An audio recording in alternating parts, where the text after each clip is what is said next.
인간과 과학이 만난 운명의 신과 전쟁사 속에서 미래 국방의 시그널을 찾는 밀리터리 X. 저희 지난 시간에 원자폭탄 얘기 한창 재밌었는데 뚝 끊겼잖아요. 맞아요. 기다리느라 목이 빠지는 줄 알았습니다.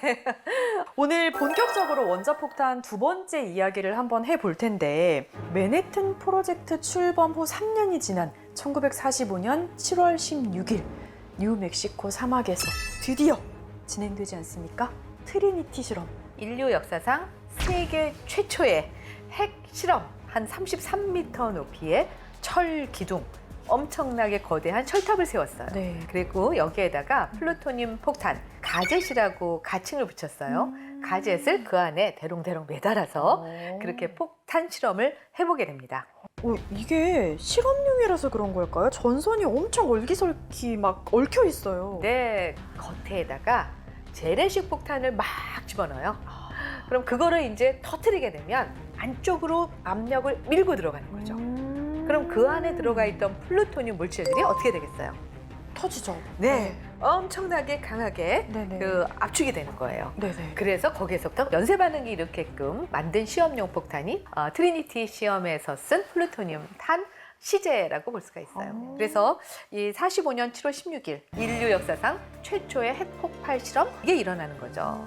반경 1.5km 이내에 아무것도 안 남았어요. 와. 그래서 버섯구름 자체가 12km까지 솟았다고 해요. 와. 네. 그리고 여기서부터 한 40km 떨어진 지역에서도 네. 목격할 수 있을 정도로, 알아챌 수 있을 정도로. 네. 그리고 아까 33m의 철탑 완전히 흔적도 없이 사라져 버렸습니다. 거의 증발했습니다. 와. 재래 폭탄 보통 TNT라고 네. 하는데요. TNT의 10,000배 정도라고 관측을 했다고 그래요. 와. 아니 이 핵실험이 영화 오펜하이머에도 나오잖아요. 근데 전 놀란 게 이 엘리트라고 할 수 있는 이 과학자들이 뭐 원자폭탄 폭파 현장을 보는데 아무 대비도 없이 거의 무방비 상태로 집권을 하고 있더라고요. 그러니까요. 이게 정말 뭐 선크림 바르고 고글 정도만 썼었죠. 정작 개발자들도 이 원자폭탄의 위력을 잘 몰랐던 것 같아요. 그런데 제가 기사를 하나 봤는데 거기 그 트리니티 핵실험 때 발생한 그 방사능 낙진이 미국 전역은 물론이고 캐나다, 멕시코까지 퍼졌다고 해요. 그러니까 그 원자폭탄의 위력이 그만큼 엄청났다는 겁니다. 실험 성공했다고 마냥 막 기뻐하기만 하진 않았을 것 네, 같은데요. 맞습니다. 너무 위력이 세니까. 네. 그죠? 불안할 것 같아요. 네. 한편으로는 자책감이나 불안감 뭐 이런 것들을 가질 수밖에는 없었겠죠.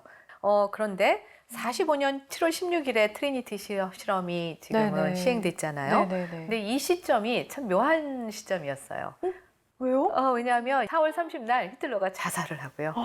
그래서 이제 5월달 넘어서 네. 연합군의 항복, 손을 들게 된 거죠. 독일을 대상으로 염두에 두고 폭탄 개발을 시작했는데 네. 독일이 원자폭탄의 개발을 시도는 했으나 결국 성공은 못했다라는 그런 흔적들을 연합군이 들어가서 발견을 한 거예요. 그게 5월이에요. 그럼 거기서 핵무기 개발을 멈췄어야 하는 거 아닌가요? 네, 그렇지만 독일은 항복했지만 누가 남아 있었죠? 태평양. 일본. 예, 그렇죠. 일본은 끝까지 항전하겠다.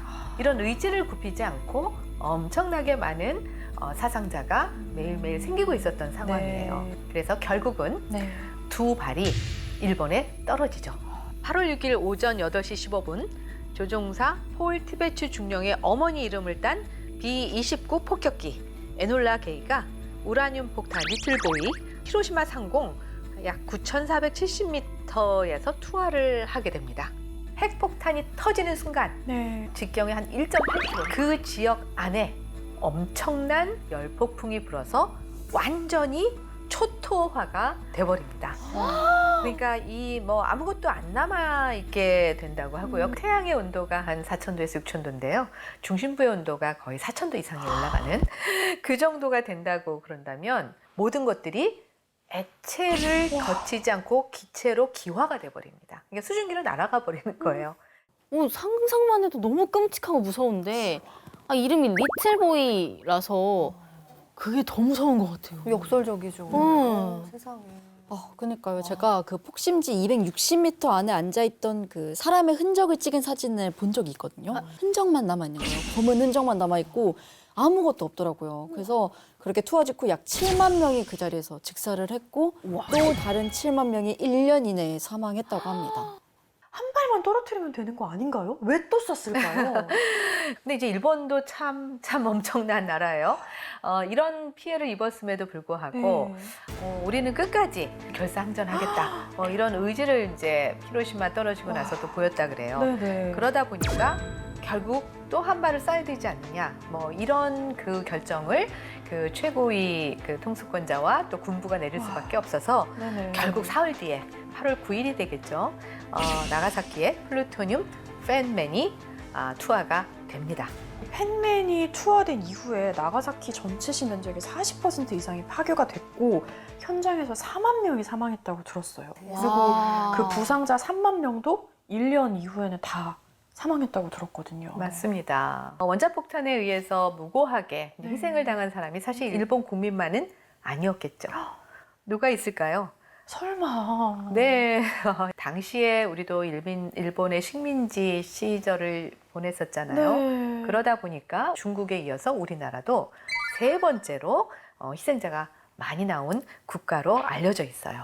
한 3만 5천 명 정도의 우리 국민들이 사망자 많이 나왔고요. 또 7만 명 정도의 또 국민들이 그 원자폭탄에 의해서 그 방사능 피폭 희생을 당합니다. 그래서 그 중에는 이제 우리 대한민국의 마지막 황족인 이유 왕자도 있었다고 해요. 이제 이런 원자폭탄의 투하 그리고 수많은 희생으로 2차 세계대전은 이제 끝날 수밖에는 없고요. 이제 세계가 냉전기로 돌입을 하게 됩니다. 그런데 냉전기라 그래서 이런 무기 경쟁, 군비 경쟁이 완전히 사라질까요? 아니요. 4년 뒤인 1949년 소련이 핵실험을 했다라는 소문이 파다하게 와. 미국 입장에서는 더 센 무기를 가져야 되지 않을까 이런 생각을 할 수밖에 없겠죠. 더 센 거요? 더 센 게 있나요? 그 뭔가요? 더 센 무기에 대해서는 우리 다음 시간에 더 자세하게 알아보도록 해요, 동미 씨. 와, 저희는 그러면 네. 원자폭탄보다 더 센 폭탄 무엇이 있는지 다음 주에 이야기 계속 나눠보겠습니다. 네. 다음 주에 만나요. 네, 다음 주에 만나요.